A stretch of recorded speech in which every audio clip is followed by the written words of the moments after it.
You're listening to the Sports Fix.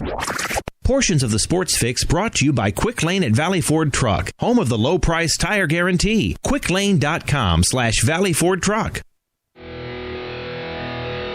Sports Fix listeners, don't wait all day or all week to get in on the fun. The party doesn't stop when we go off the air all week long. The Sports Fix social media sites are your one-stop shop for all things Cleveland sports. Jump over to Facebook.com/TheSportsFix, Facebook.com/TheSportsFix, and become a fan today because we love fans and they create some of the best sports talk in town, Daddy. You'll enjoy talking to your fellow Cleveland sports fans on the Sports Fix fan page. And if Twitter's your thing, well, you know how we do it. Tweet with us at the Sports Fix CLE. It's that simple. Twitter.com/TheSportsFixCLE, baby. Chat live with the crew during all your favorite Cleveland sports events, tickets and contests and trivia and so much more. Get with us today, the Sports Fix on social media. Facebook.com/TheSportsFix. Tweet with us at the Sports Fix CLE. Join the Sports Fix on Facebook and Twitter today. I'm Tyler Zeller, and you're listening to the Sports Fix. Live in Ohio, it's time to get your fix. The Sports Fix.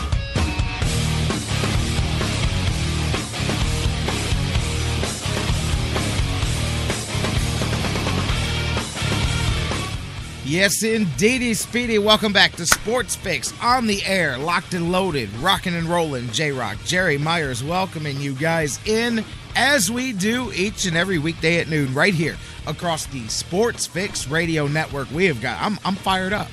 Been up early, crack of dawn this morning, getting things ready. We've got a lot of great things coming your way. We've got the usual slate of guests. We've got a live drop-in from the kickoff of Lake Erie Monsters training camp. Doug Plagens, the voice of the Lake Erie Monsters, he's going to be with us live at the tail end of today's show, previewing the Monsters live from Monsters Camp as they meet for the first time today. They get their group together, and man, I'll tell you, you know, the Cavs have a little bit of an extended few weeks before their season starts. The Monsters, this thing flips right around. I mean, a week from Wednesday? Thursday? A week from this week. Yeah, a week from Friday, the 10th, that thing kicks off, man. I mean, they have a very condensed, truncated preseason, and they get rolling. Looking forward to catching up to Doug Plagens, voice of the Lake Erie Monsters, live from Monsters training camp today here on the Sports Fix.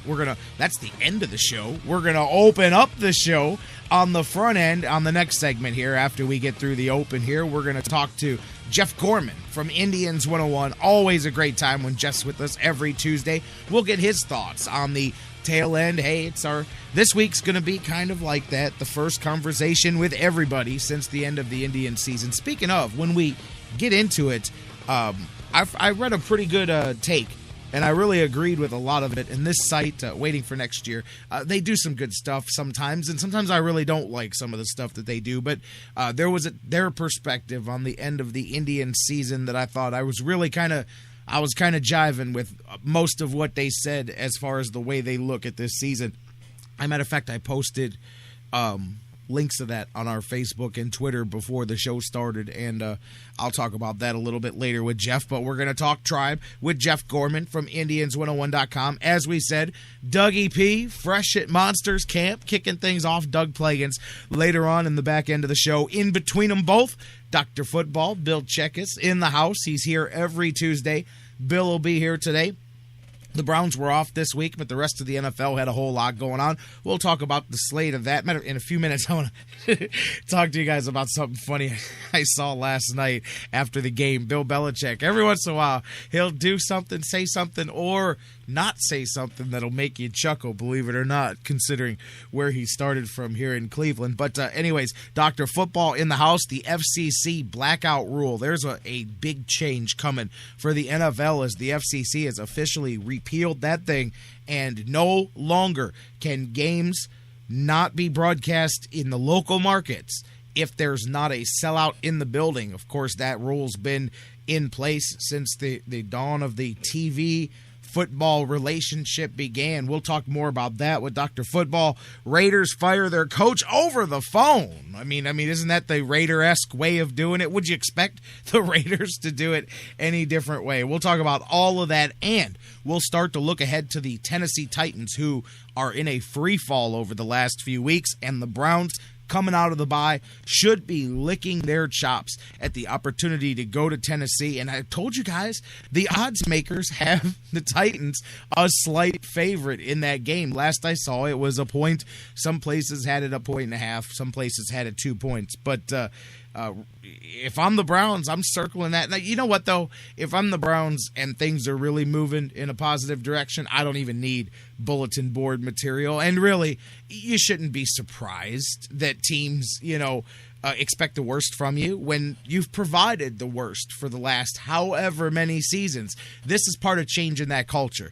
You change that culture by winning the games, and then all of a sudden people aren't surprised by what you're doing. And this is a good chance to start that. And I'm curious to see, too, just how they come out of the bye, period. As we know, some coaches have a team coming out of the bye week frothing at the mouth, ready to get back into it.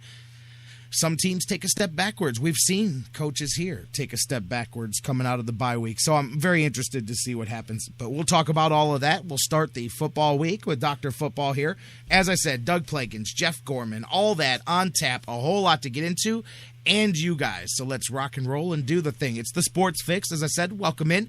I'm your host, Jerry Myers. They call me J-Rock. Some people call me the Big Daddy. Some people call me the coordinator or the conductor of the madness. I don't care what you call me. Call me. Glad to have you here each and every weekday at noon across the vast array that is, as we said, the Sports Fix Radio Network, live on TuneIn, TuneIn's radio application and digital apps worldwide. Welcome in those of you listening to us live on Spreaker.com, Spreaker's mobile apps as well, a great place to enjoy the show. Mixler.com, Mixlr.com is another fantastic place to hear us live. Hear us on your app, and they've got an interactive chat room. Hello to each and every one of you guys over there, and shout out to everybody streaming us live directly off of our home base, the home page, thesportsfix.net, our one-stop shop for all things Sports Fix and Cleveland sports.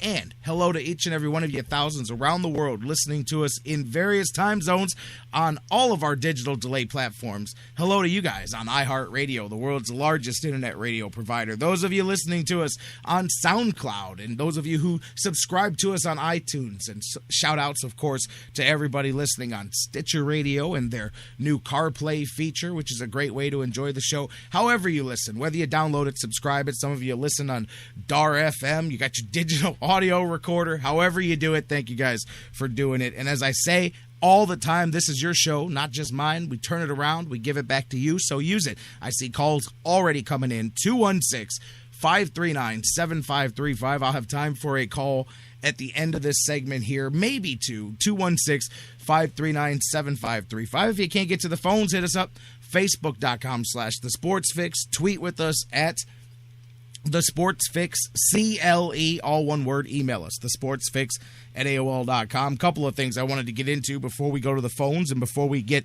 the brunt of the show rocking and rolling here, you guys. I talked about last night's game, Monday Night Football. Chiefs really put it to the Patriots. I don't know how many of you guys checked that out last night. But you know what? 41-14. Jamal Charles, he got rolling last night. But, man, the Patriots do not look like they don't look like any Patriots team I've seen in a while, man. I mean, I think any of us can say that. We're used to a certain type of performance and level out of them, and bam, Kansas City, they came to play. And I'll tell you what, that was the first time I looked at Kansas City and said, wow, that looked like what some people expected out of Kansas City. Alex Smith had a very Brady-like performance. He had nearly 250, 3 touchdowns, and Davis stepped in when Charles was in and out. Charles early on got rolling. He got a trio of touchdowns, and really the Chiefs did not look back. Andy Reid and the Chiefs, a big victory. I noticed after the game, and I don't know where you guys are. I mean, we don't have to spend a ton of time breaking down what's wrong with the Patriots. They don't need a whole lot of couch or shelf, but I know there's a lot of talk around town that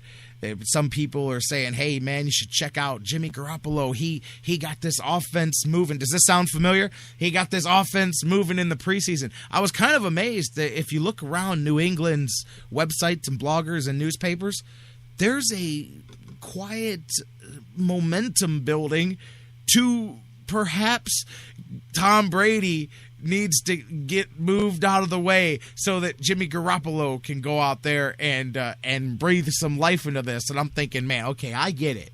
I understand that Tom Brady's Super Bowl rings are, 10, 11, and 13 years old or something like that. But still, that's still Tom Brady, and that's still Bill Belichick, and that's still the New England Patriots, whether they're having a down season or not. And that was the reaction of Bill Belichick. So you guys can keep this in perspective. Sometimes we see what happens here in Cleveland, and you go, man, why did the media ask this? Why did they ask that? Man, only in Cleveland would the media ask a dumb question like that. Nope.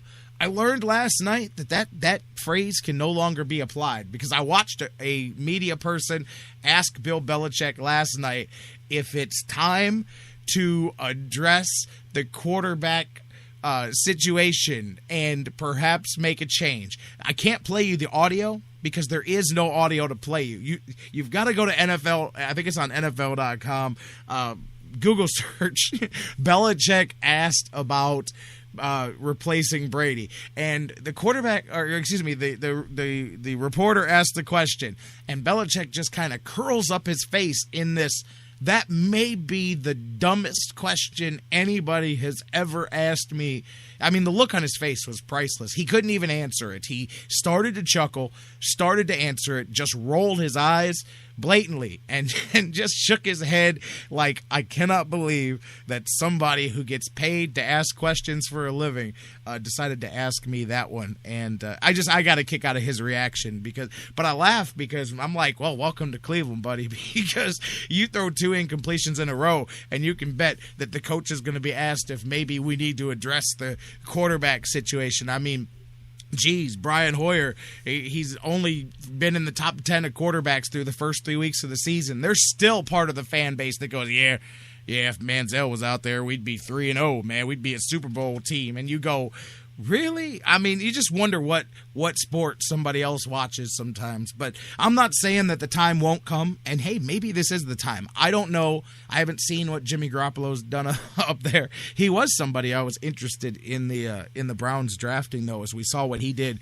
Broke some of those Romo numbers there in college and stuff. But anyways, I still don't know if that's definitely not the time to broach that conversation. And Tom Brady once again, and I think too that's kind of proof that we always talk about how the Patriots, it's next man up, and they're like the perfect example for it around football. And for the most part of their run, that's what's been amazing about it, is that they'll move stars out of the way, they'll move guys, and they're cold about it, which is why when Bill Belichick does get the sense that it's time to make a move, I don't think he would be hesitant to make a move. And now, granted, he's not going to do like he did with Bernie Kosar here in Cleveland. He's not going to completely humiliate his franchise quarterback that led him to Super Bowls and all of that. But Bill Belichick and the Patriots are good at taking the name off the jersey and looking at your stats very coldly. So I do believe that would be a decision Bill Belichick would not hesitate to make, but I don't think this is the time, and I don't think that's the guy either. I mean, come on. A couple of preseason looks at him, 6 or 7 in garbage time there. I mean, that's great, but anyways, we get that all the time here in Cleveland, and it just goes to show you that it doesn't matter. It doesn't matter if you win no Super Bowls, if you win 50 Super Bowls. Somebody's going to ask you about the quarterback as soon as things go wrong. It's people's job. They just sit down during the game and they come up with the most ridiculous questions that they can ask you. But the look on Bill Belichick's face when he was asked that, I mean, I'm telling you, it was as disdainful and just idiotic question asking look that you'll see. I love it. There's no reason to put words to it, because he didn't need words. The look on his face said it all. But still, hey, big win for the Chiefs there. We'll talk about all of that with Dr. Football coming up, a whole slate of games here. We see from week to week. Buddy, one week come out and look like they can beat the world the next week. There's been a lot of up and down, a lot of parity throughout the NFL so far. And, talking about, by the way, and you know what? Before I get into my next thing, Kansas City, I was going to mention, really has that vibe, that feeling like that 90, around the 94, 95-ish time when there was still the Browns and then the Indians were getting into their thing. But that, like tonight, across the street, you got the playoff game, and then you had the big Monday Night Football game with the hot